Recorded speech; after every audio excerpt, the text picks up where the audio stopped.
Hello, a very warm welcome to this video. So in this video, I'm going to give a very kind of light introduction to the symbolism behind the statue of Baphomet, something you will have come across likely if you've kind of looked in into things like the Satanic Temple, or even if you've seen things which kind of hints at kind of Satanism on TV and stuff. You probably will have seen the statue of Baphomet, so I thought could do a video describing a little bit about that, and then I'll finish at the end by talking about kind of some stuff which is kind of like worth looking at or reading if you're considering exploring ethical sides of nuances of Satanism further, or demonic kind of engaging with demons, or even just kind of like worshipping in a very kind of like spiritual way. I'll kind of share with you some stuff which might be worth reading or looking at, but for now I'll just kind of give a light introduction to the statue of Baphomet. So this is kind of a statue of Baphomet which I once had, which is a really handy statue. Just turning the light on there, got a bit dark. Wonderful kind of to have something, a kind of statue or figure to use in kind of worship or something like that. Unfortunately, though you can't see it, probably to the image, one of my statue's horns broke off, and then later other parts kind of ended up not holding together fully well, so I no longer use it, but it's still a very useful statue to have. So firstly, this statue was kind of envisaged by the great occultist, French occultist, Eliphas Levi, who kind of is talked about at the beginning of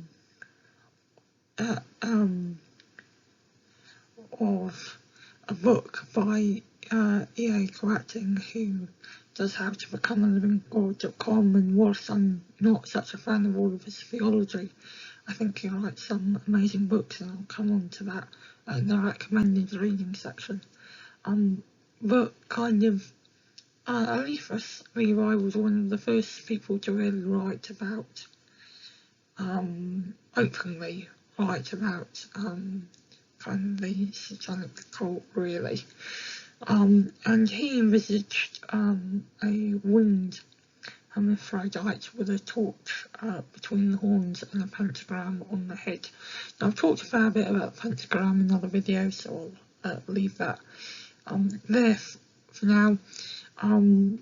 But the kind of hermaphrodite, essentially, the idea of that means essentially human, or in this case representative of another creature, which is physically male and female in various ways, and you can see that by looking at the statue, and that's to do with essentially a unity, the fact that this being represents all, almost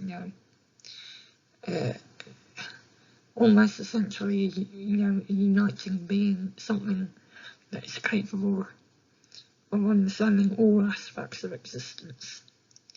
That includes all aspects in terms of gender, that includes all aspects in terms of light and darkness. And a lot of this statue is about duality.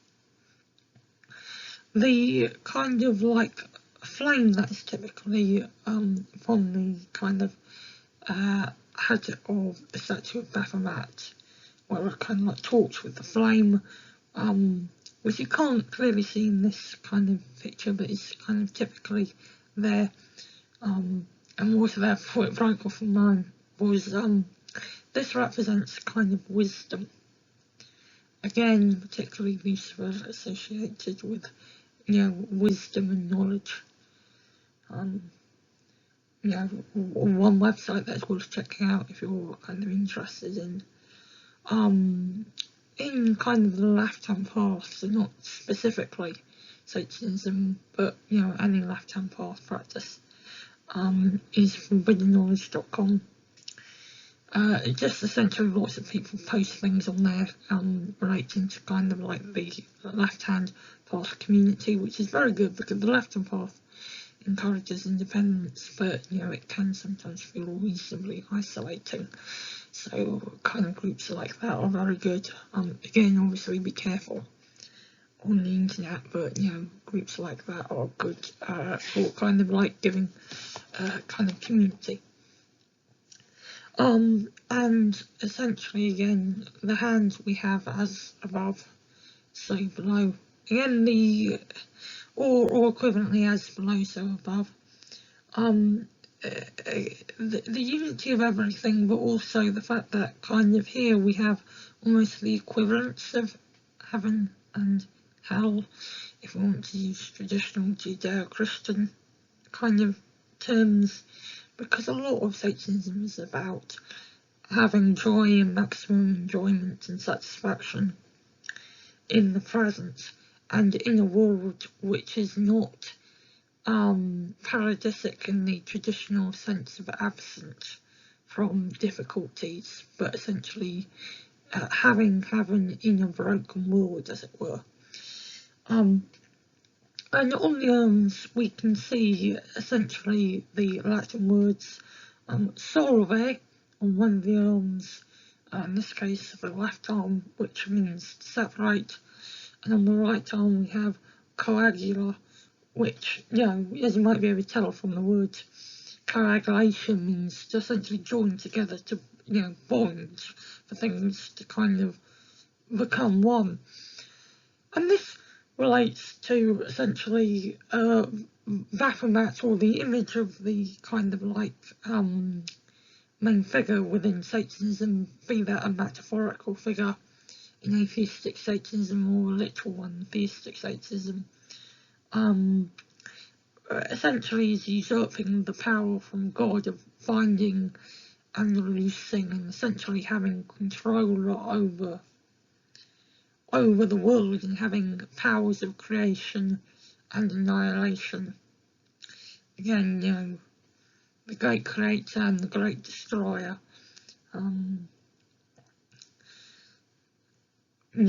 All in one, in the natural kind of cycle of life, if you like. And also sometimes Baphomet does also have a staff, which is the caduceus.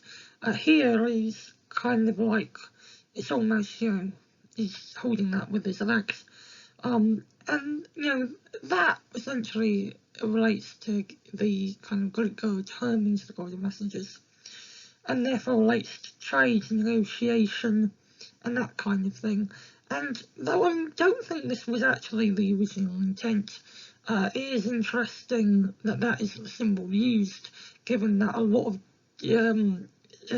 essentially working with demons is a lot about trade and negotiation. Both parties involved genuinely aim to get something out of it, even if it's just better knowledge, better experience. And therefore a lot of it is about trade and negotiation, which is one of the main differences between kind of praying in a kind of Christian context and engaging with demonic spirits in a satanic context.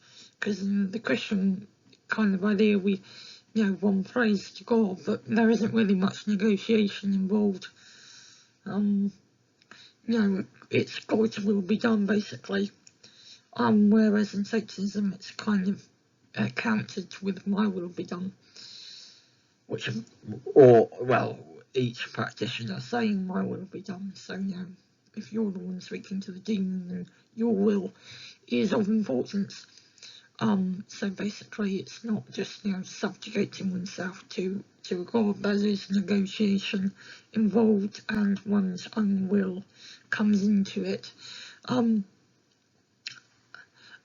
that's kind of a light summary. I don't want to keep this video too long, but hopefully that's given you some indication for what the statue of Baphomet means. I could go on for a bit longer, but I don't want to keep this video too long.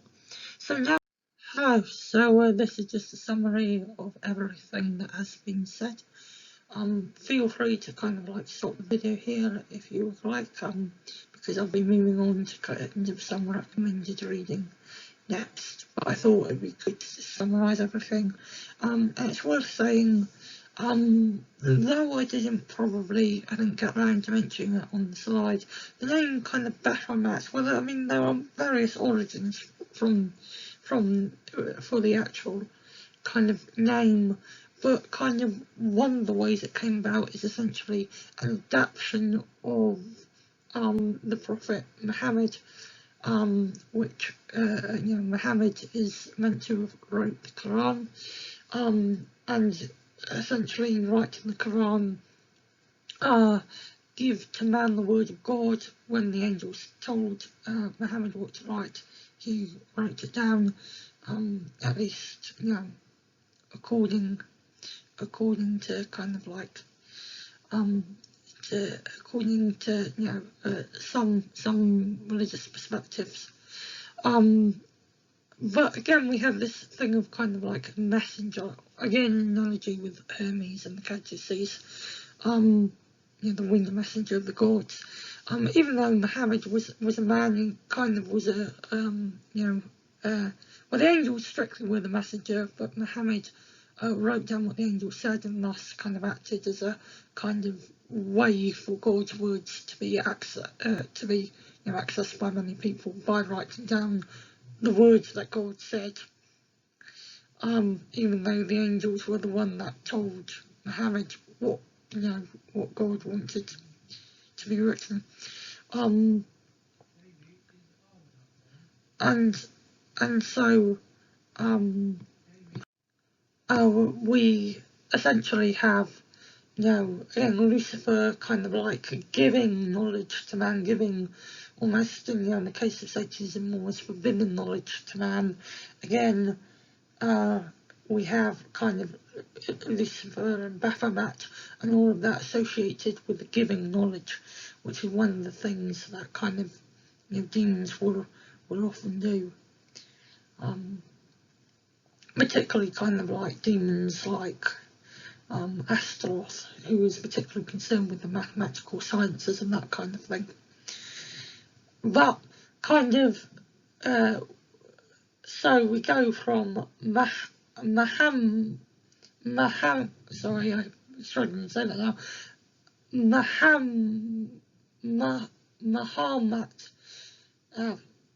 Mahomet into essentially, a word associated with Muhammad because of this kind of given knowledge. I know that was kind of, slightly, that was a long explanation. But anyway, that kind of completes the summary. If you would like to write down the summary, now would be a good time to probably pause the video, else I shall be moving right on to the kind of recommended reading section, and some kind of like books, which might be worth looking at for various reasons, and I'll talk about that in a sec. So, some recommended reading. Recently I've started listening to Walks of Darkness by E.A. Coating. It's a really good book. He's a truly satanic man, in the sense of he's very enthusiastic about sharing his knowledge and experience. He clearly does a lot of work to attain the kind of experience that he has, but also there's a sense when you listen to him, there's a sense of clear kind of conviction and will and understanding, and he's very authentic and very I think very good at communicating the experiences that he has had. And yeah, I mean, I think it's quite amazing. He also goes into kind of some black magic, and I think on one of my videos I talked about the distinction between black, white and red magic. He does go into black magic, darker black magic than I would probably ever use, or really even seriously explore in full detail, but you know, that's part of what makes him, you know, really worth listening to, because you know he's not afraid to go down into the darkness, and exercise his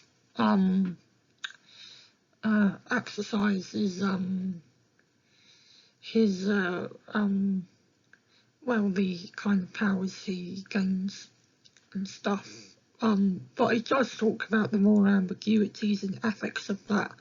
And you know, again, he seems a very nice man, but yeah, he definitely doesn't mind delving into the darkness. But a book, if you're interested in reading about the ethics, again, I always mention this book, but the book of The Fallen is really good at this. It does talk about the ethics. It's probably fairly aligned to most satanic practitioners' viewpoints. We don't really mind mentioning that there is some really, you know, there is some black magic, but we tend to avoid it if we avoid using it. Though there's nothing wrong per se with using it, and some use it more frequently than others, and that all of that is really talked about and discussed in the Book of the Fallen, along with some ideas of who Lucifer really is, that the author kind of sidelines in some other books, but really talks about there. He also talks about different kinds of meditation, and also things like preparing for rituals, and it's all around a really good book. But particularly Satanic Ethics, well worth reading Book of the Fallen. In terms of actually communicating with kind of demons and stuff, whilst kind of EA Correcting does videos on those, I would recommend Alistair Noct. He kind of has a YouTube channel, really worth checking out his stuff. He does some amazing things, and is really very kind, and he also does some live streams. They're really actually warming and comforting to watch. I think recently he did one essentially kind of responding to one of his kind of someone that follows him, who, you know, he basically, yeah, it was really touching. I you know, recommend checking it out for yourself. I don't want to say too much because yeah, I want to leave it to him really. But yeah, he's really good, particularly at giving kind of instructions for rituals and stuff. But he did a video on 11 satanic rules, which again is really good. If you're interested in satanic ethics, really worth checking out that video. And if you're interested less so in the practical applications, or that's not your focus at the moment, even if you are very invested in it, but your focus at the moment is more to kind of like deepen one's relationship by essentially submerging yourself through worship, then the book At Satan's Altar is really good to read.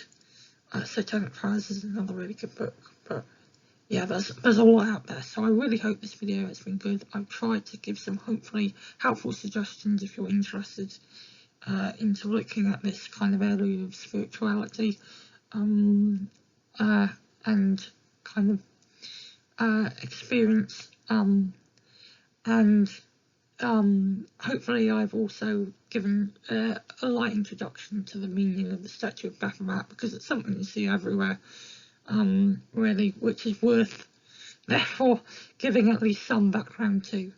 And I do a fair amount of videos, some on physics, some on more of this kind of stuff. And I really hope that's kind of that that there are other videos also on this channel which hopefully you'll enjoy. But it's a real blessing to actually be able to make these kind of videos and share this kind of thing. But I wish you all the best, and I'll hopefully see you for more soon. And thank you very much for watching. And a veces